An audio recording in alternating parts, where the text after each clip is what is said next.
তার জীবন কাহিনী। আসসালামু আলাইকুম। ওয়ালাইকুম আসসালাম। আপু আপনার নামটা কি? মোসাম্মদ খাদিজা খাতুন। ও আপু আপনার হোম ডিস্ট্রিক্ট? পাবনা। পাবনা কোন থানার ভিতরে পড়ছে? চাটমোহর। চাটমোহর না? জি। ও আচ্ছা। তো আপনার পরিবারে কে কে আছে? আমার আম্মু আছে, আমরা 3 বোন। ও আচ্ছা। তো মূলত আমাদের ক্যামেরার সামনে কেন আসছেন? আছি একটা জীবন সঙ্গীর জন্য। ও আচ্ছা, কেমন বয়সী ছেলে চাচ্ছেন আপনি? হবে যেরকমই হোক, যাতে আমাকে ভালোবাসে। ও আচ্ছা, বয়সটি তো এখনো আসে যায় না। জি। তো আপু আপনার বয়স কত? 20, 22। 20, 22। 22। ও আচ্ছা। তো আপনাদের পরিবারটা কিভাবে চলে? আমার আম্মু কাজ করে অন্যের বাড়িতে। আর আপনি? আমি কিছু করি না, সেলাই মেশিনে কাজ শিখতেছি। ও আচ্ছা, কাজ কি শেখা শেষের দিকে নাকি? হ্যাঁ, শেষের দিকে কিন্তু। ও আচ্ছা। শিখে তো তো আপনাদের কি নিজস্ব সেলাই মেশিন আছে নাকি না, অন্যের মেশিনে কাজ করেন? ও আচ্ছা। তো আপনি লেখাপড়া কতটুকু করছেন? এসএসসি পর্যন্ত, এসএসসি পরীক্ষা দিতে পারিনি। ও আচ্ছা। তো এসএসসি পরীক্ষাটি দিতে পারেন নাই কেন? আপনাদের আর্থিক সমস্যার কারণে? সমস্যার কারণে। ও আচ্ছা। তো যাই হোক, আপু আপনার উচ্চতা কতটুকু? 5 ফিট 3। 5 ফিট 3 ইঞ্চি না? ও আচ্ছা। তো এখন আপনি কি নামাজ কালাম পড়তে পারেন? জি। কোরআন শরীফ পড়তে পারেন তো না? জি। তো আপনি বাংলাদেশের 64টা জেলা, কোন জেলা আপনার পছন্দ? সব জেলায় পছন্দ। ও, সব জেলায় পছন্দ। যে কোনো জেলার ছেলে যদি আপনাকে বিয়ে শাদী করতে চায় করতে পারবে না?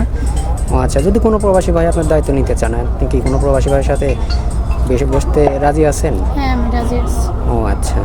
তো যাই হোক, এখন আপনি যদি কোনো প্রবাসী ভাই, আপনার আর একটা কথা, আপু আপনার কি ফোন আছে? জি না, আমার কোনো ফোন নেই। বলেন কি, এই যুগে তো কেউ বিশ্বাস করতে চায় না ফোন? বিশ্বাস না করলে কিছু করার নাই, কারণ আমার কাছে কোনো ফোন নেই। ও আচ্ছা। ফোন থাকলে এখানে আসতাম না। ও, এটা অনেক সুন্দর কথা বলছে। যে মেয়ের ফোন আছে সে মেয়ে ইচ্ছা করলে 5টা ছেলের সাথে কথা বলতে পারে। তো যাই হোক, মেয়েটার কোনো ফোন নেই। তো এই মুহূর্তে একটা স্ক্রিনের নাম্বার দেখতে পাচ্ছেন, এই নাম্বারটা হলো চ্যানেল কর্তৃপক্ষের। কেউ ভিডিও কল বা অডিও কল দিবেন না, স্ক্রিনশট মেরে পাঠিয়ে দিয়ে তারপর ভয়েস করবেন। তো আপু, আপনি যে কোনো প্রবাসী ভাই আপনার দায়িত্ব নিতে চায়, যদি আপনাকে একটা ফোনের ব্যবস্থা করে দিতে চাই, পরবর্তীতে তাকে ব্লক করে দিবেন না? জি না। সত্যি বলছেন তো? সত্যি বলতেছি। ও আচ্ছা। তো অনেকে বলে যে ভাই আপনাদের চ্যানেলের মাধ্যমে যদি কোনো মেয়ে নেওয়া যায়, দেখা যায় যে কিছুদিন পরে ব্লক করে দেয়, কথাবার্তা বলে টাকা সবাই পয়সা তো আর নেই। এক না। ও আচ্ছা। তো আপনার জীবনের দুঃখ কষ্টের কিছু কথা তুলে ধরেন। কি বলবো, দুঃখে গড়াই জীবন। আপনি কি খেতে ভালোবাসেন? খেতে তো অনেক কিছু মন চায়, কিন্তু খাইতে পারি না। ও আচ্ছা। তার ভিতরে আপনার একটা আছে না, যেটা আমার কাছে অনেক প্রিয়, বা আপনার স্বামীকে আপনি রান্না বান্না করে খাওয়া দিতে পারবেন তো? হ্যাঁ, ইনশাল্লাহ। সব কিছু রান্না করতে পারেন? ও আচ্ছা। তো আপনার বিয়ে শাদী করার পর কোথাও ঘুরতে যাওয়ার ইচ্ছা আছে কি? হ্যাঁ, ইনশাল্লাহ আছে। কোথায়? মক্কায় হজ করতে যাব। ও আচ্ছা, সৌদিতে হজ করার ইচ্ছা আছে। তো অনেক সুন্দর কথা। তারপর আপনি কি 5 ওয়াক্ত নামাজ পড়েন জি। নাকি? ও আচ্ছা, অনেক সুন্দর। ভাই, মেয়েটার কোনো ফোন নাই। তো ভাই, কারেও কতটুকু কষ্টের মাঝে থাকলে পরে মিডিয়ার মাধ্যমে আসে, এটাতেই বোঝা যায়। তো যাই হোক, কেউ ভিডিও কল দেবেন না। ভালো থাকবেন, সুস্থ থাকবেন। আল্লাহ হাফেজ।